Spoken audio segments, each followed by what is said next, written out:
오늘 또 그대의 최고의 날입니다. 임은미 선교사 묵상입니다.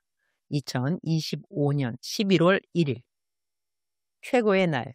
각자의 부르심이 동일해도 보내심이 다를 수 있다는 것을 감사. 마태복음 20장. 케냐는 아이들이 곧 방학을 하는 것 같다. 교회 어린이 디렉터로 있는 나오미한테 연락이 왔다. 우리 교회는 아이들 방학 때면 항상 교회에서 큐티 학교를 시작한다. 아이들은 월요일부터 금요일까지 매일같이 교회에 나와서 선생님들과 함께 큐티를 한다. 그리고 큐티를 서로 나눈다. 우리가 지금 근처에 우리 르호봇 교단의 이름으로 교회를 개척해 놓은 곳이 세 군데가 더 있다. 나오미가 이 세 군데 지교회에 방학 때 모두 다 큐티 학교를 했으면 좋겠다고 한다. 아래와 같이 나오미한테 어저께 글이 왔다. 저의 기도는 우리 교회 지교회들이 티고니 교회의 큐티 본을 따르도록 하는 것입니다. 많은 아이들이 학교 성적표를 가지고 와서 보여주었는데 종교 과목에서 아주 좋은 성적을 받았습니다. 아이들이 우리가 가르쳤던 말씀을 기억하고 시험을 잘 치렀다는 사실에 너무 기쁘고 감동받았습니다. 교회에서 성경을 잘 가르쳤기에 아이들이 학교에서도 좋은 성적을 가졌다는 말이 나를 기쁘게 했다. 어디에서도 빛과 소금의 직분을 다하는 우리 어린이들이 되기를. 다른 지교회도 모두 큐티 학교를 하게 되면 당연 재정이 평상시 예산보다 더 나가게 되어 있다. 그러나 이렇게 내가 묵상에 이런 이야기를 올리면 하나님이 꼭 감동을 주는 분들이 있다는 것을 나는 이전에 많은 경험들을 통해 알게 되었다. 그래서 이렇게 큐티 학교를 더 많이 확장하는 것에 대한 재정적인 두려움은 나에게 없다고 하겠다. 티고니 교회의 큐티 학교에서는 보통 250에서 300명 어린이들이 오는데 매일 점심을 주는 것에는 재정이 조금 부담되어서 점심 대신 아이들에게 빵과 코코넛, 우유 간식을 주고 있다. 그러니 다른 지교회도 어린이들 큐티 학교를 시작하게 된다면 간식을 공급해 주어야 한다. 그리고 큐티 학교 마칠 즈음에 재정에 좀 여유가 있으면 아이들 후디 셔츠라든가 바지 또는 다른 선물들을 마련해서 주기도 한다. 선물은 출석률이 높은 아이들만 주기 때문인지 아이들의 출석률은 아주 양호하다고 하겠다. 이제는 매번 아이들이 방학할 때마다 교사 선생님들이 스스로 큐티 학교 할 준비를 하는 것이 감사하다고 하겠다. 다음은 묵상 부분입니다. 우리말 성경 번역으로 하고 있습니다. 마태복음 20장 20절부터 23절. 그때 세베대의 아들들의 어머니가 자기 아들들과 함께 예수께 다가와 무릎을 꿇으며 간청했습니다. 예수께서 물으셨습니다. 무엇을 원하느냐? 그 여인이 대답했습니다. 주의 나라에서 제 두 아이들 중 하나는 주의 오른편에, 다른 하나는 왼편에 앉게 해 주십시오. 예수께서 그들에게 대답하셨습니다. 너희가 지금 무엇을 구하고 있는지 모르는구나. 내가 이제 마시려는 잔을 너희가 마실 수 있겠느냐? 그들이 대답했습니다. 할 수 있습니다. 예수께서 그들에게 말씀하셨습니다. 너희가 분명히 내 잔을 마시게 될 것이다. 그러나 내 오른편이나 왼편에 앉는 것은 내가 정해주는 것이 아니다. 그 자리는 내 아버지께서 정하신 사람들에게 돌아갈 것이다. 나는 이전에 동일한 부르심, 각다른 보내심이라는 제목으로 설교를 한 적이 있다.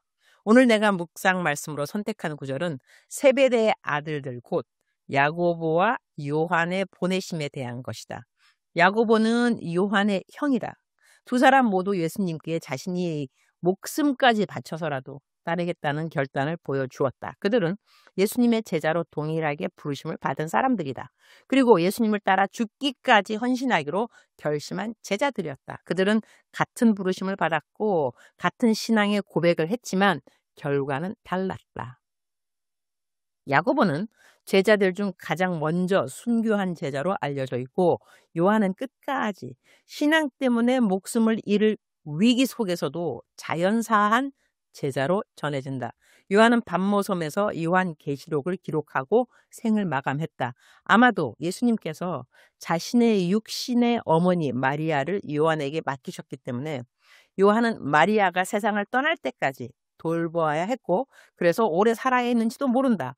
우리는 하나님께서 어떤 부르심을 주시고 또 어떤 보내심을 주시는지 다 알 수 없다. 하나님을 위해 죽겠다고 고백한 사람이 죽지 않을 수도 있고 죽겠다고 말하지 않은 사람이 죽음을 맞을 수도 있다. 성경을 읽다 보면 같은 상황 속에서도 제자들이 서로 다른 반응을 보이는 것을 본다. 하나님께서는 우리들의 무엇을 보실까? 나는 하나님께서 우리 마음의 중심을 보신다고 믿는다. 야고보도 요한도 죽기까지 주님을 따르겠다고 말한 그 마음의 중심은 같았을 것이다. 그러나 하나님께서 그들을 보내신 길은 달랐다. 바울과 베드로도 마찬가지다. 베드로도 감옥에 갇혔고 바울도 복음을 전하다 감옥에 갇혔다. 그런데 베드로는 감옥 문이 열리자 밖으로 나갔고 바울은 문이 열렸음에도 밖으로 나가지 않았다.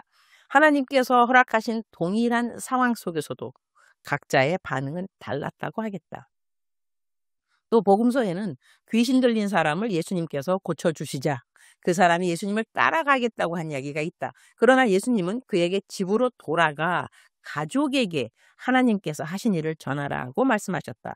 반대로 어떤 사람은 가족에게 아버지 장례를 치르고 오겠다고 했지만 예수님은 그에게 죽은 자들은 죽은 자들에게 맡기고 너는 나를 따르라고 말씀하셨다. 이처럼 하나님이 우리를 어떻게 인도하시는가는 우리가 다 알 수 없다.